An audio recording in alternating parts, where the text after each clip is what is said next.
Hey mes Phoenixous, ici le Phoenix. Aujourd'hui, retour sur le tome 6 de Rooster Fighter, coq de baston.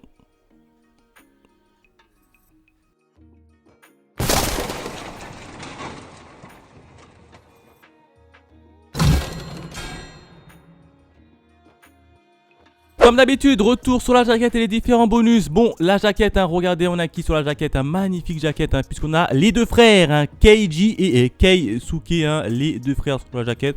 Franchement, belle petite jaquette. Quatrième de couverture, on a tout simplement Piyoko, le fameux Piyoko avec ce petit regard là digne d'un petit Uchiwa. Bref, j'y reviendrai également sur la transformation de Piyoko. Et puis c'est tout. Il n'y a pas de page en couleur, il n'y a pas de bonus, il n'y a pas de présentation des personnages. Je suis quand même un peu déçu sur le côté un peu bonus du manga ou même de l'œuvre ou de la série entière parce qu'il n'en a pas forcément. Et ça, franchement, je suis un peu déçu. Bref de bavardage. On s'attaque directement à la partie review. Qu'est-ce qui s'est passé dans le tome 6 de Rooster Fighter? Eh ben, 3 événements. Le premier événement, j'ai envie de l'intituler comme étant la délivrance. Et oui, on va retrouver notamment Piyoko. Piyoko qui était rentré dans le corps de Morio pour essayer de vaincre le fameux virus. Et puis là, Piyoko, on l'avait laissé, elle était évanouie. Et dans sa tête, en fait, on va entendre une espèce de petit voix qui va lui parler, qui va dire tu m'as oublié, t'as oublié la puissance que tu avais avant, c'est pas normal, laisse-moi prendre possession de ton corps.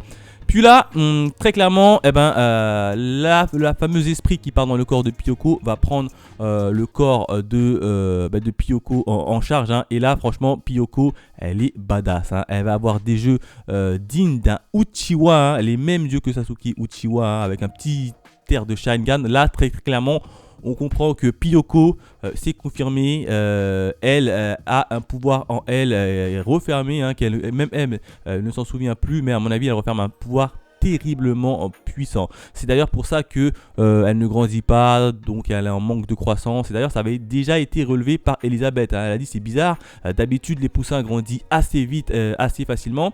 Là, ça fait quand même 2 mois qu'on est ensemble et tu n'as pas pris 1 cm, donc clairement il y a un truc bizarre chez toi.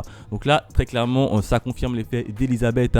Piyoko renferme une puissance extraordinaire en elle. Et d'ailleurs cette puissance elle va se manifester assez violemment, puisqu'elle va mettre littéralement en pièces le virus. Elle va prendre son petit clou à la façon Zoro avec un sabre. Elle va littéralement pulvériser le virus. Elle va enflammer son épée. Elle va enflammer en même temps le virus, et elle va vaincre le virus assez facilement, franchement.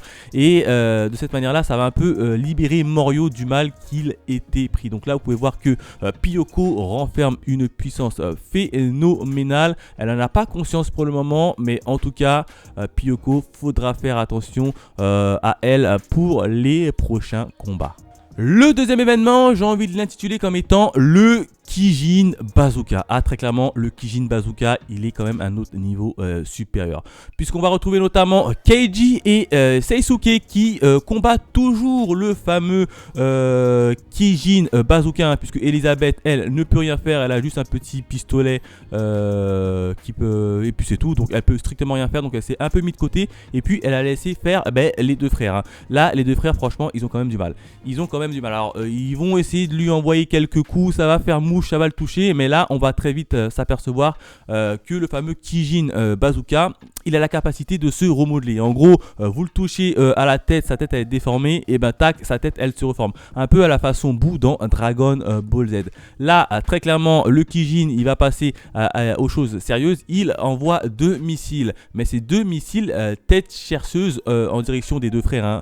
Et puis là, t'as les deux frères qui vont plutôt assez facilement esquiver tout simplement les missiles. Et là, Keiji qui va rebrousser chemin. Elle va aller en direction droit sur le Kijin, en compagnie derrière lui quand même t'as la missile tête chargeuse qui fonce sur lui. Il va essayer tout simplement de faire toucher le Kijin par son propre missile. Alors il va réussir, il n'y a pas de problème, il va réussir, il va sauter et le missile va totalement exploser sur la tête du Kijin. Sauf que le Kijin en face, il va croire que tout simplement Keiji s'est suicidé. Sauf qu'en fait Keiji Keiji, il a sauté dans le canon de ce dernier sans qu'il le voie et il a dit très clairement, vu qu'on peut pas t'atteindre de l'extérieur, vu que tu as une grosse carapace et c'est impossible pour nous de casser cette carapace, je vais t'attaquer de l'intérieur. Ah, là ça va être un peu plus compliqué, hein. Je vais t'attaquer de l'intérieur. Là très clairement Keiji il est rentré dans son canon, il a lancé son attaque super cocorico là à l'intérieur de son canon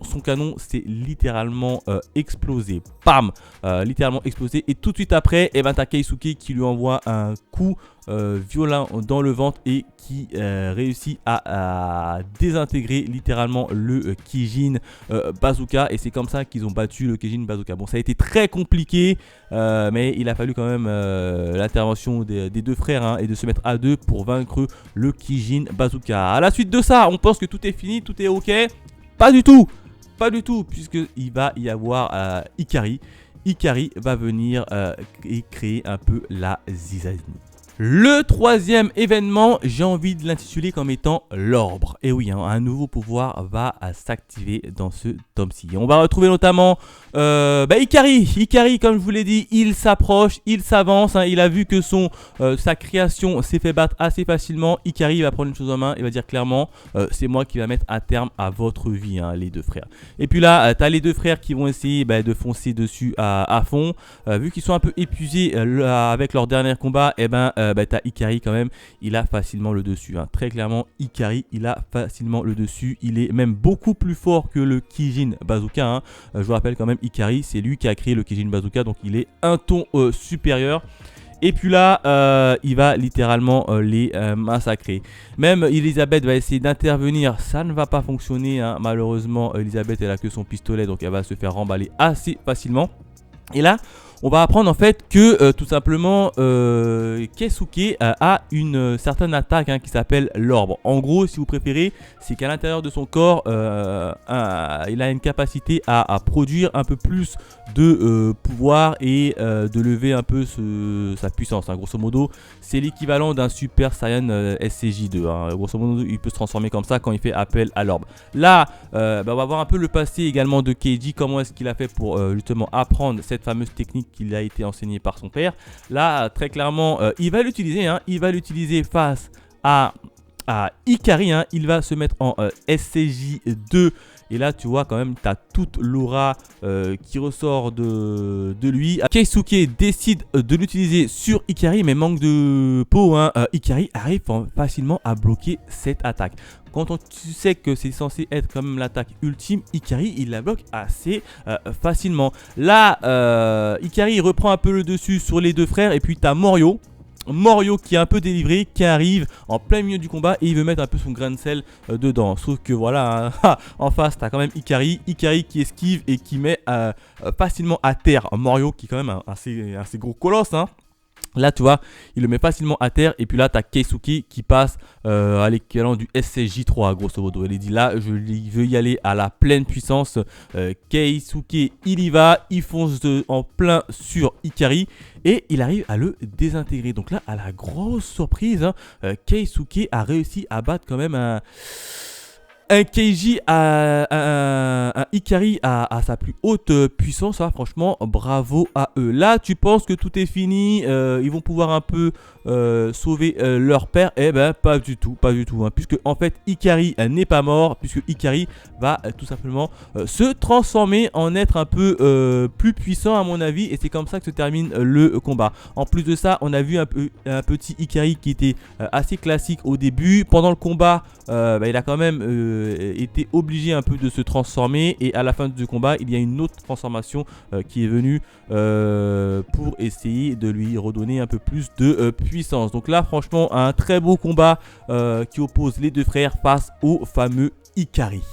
Voilà ce que je pouvais dire sur le tome 6 de Rooster Fighter, coq de baston. Encore une fois, une très belle lecture. Hein. Franchement, j'ai beaucoup aimé ma petite lecture. Dans ce tome-là, c'était full combat. Il fallait quand même terminer quelques combats. Là, on a eu quelques combats qui sont terminés, d'autres qui ne sont pas encore terminés. Hein.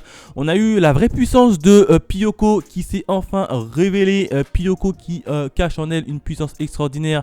Ça y est, c'est officiel, elle l'a mis à un escient. On a vu ce que ça fait et franchement, Pyoko, elle était badass. Franchement, elle était badass. Hein. Ses petits yeux un peu méchants avec son Sharingan dans les 2 yeux. Aïe, aïe, aïe, aïe, aïe. T'aurais dit, t'aurais cru Pyoko en version Uchiwa, c'était magnifique. On apprend également une nouvelle puissance, une nouvelle attaque détenue par Keisuke, hein, la puissance et l'attaque de l'orbre qui a été mis à bon escient, qui a réussi à stopper Ikari, mais manque de peau, vous l'avez vu, Ikari est toujours en vie. Et on connaît également, je suis pas revenu dessus, mais les objectifs un peu de Ikari. Grosso modo, il t'a expliqué comme quoi que leur mission c'était de créer des Kijin. Grosso modo de Kijin et de dominer la Terre. Donc clairement, c'est un objectif de méchant, hein, des plus classiques, mais au moins on a quand même eu l'objectif des méchants. J'ai envie de les appeler comme ça. Donc voilà ce que je pouvais dire en termes de notes. Je lui aurais mis quand même la note de... Allez, je lui mets la note de 4 étoiles sur 5. Pourquoi?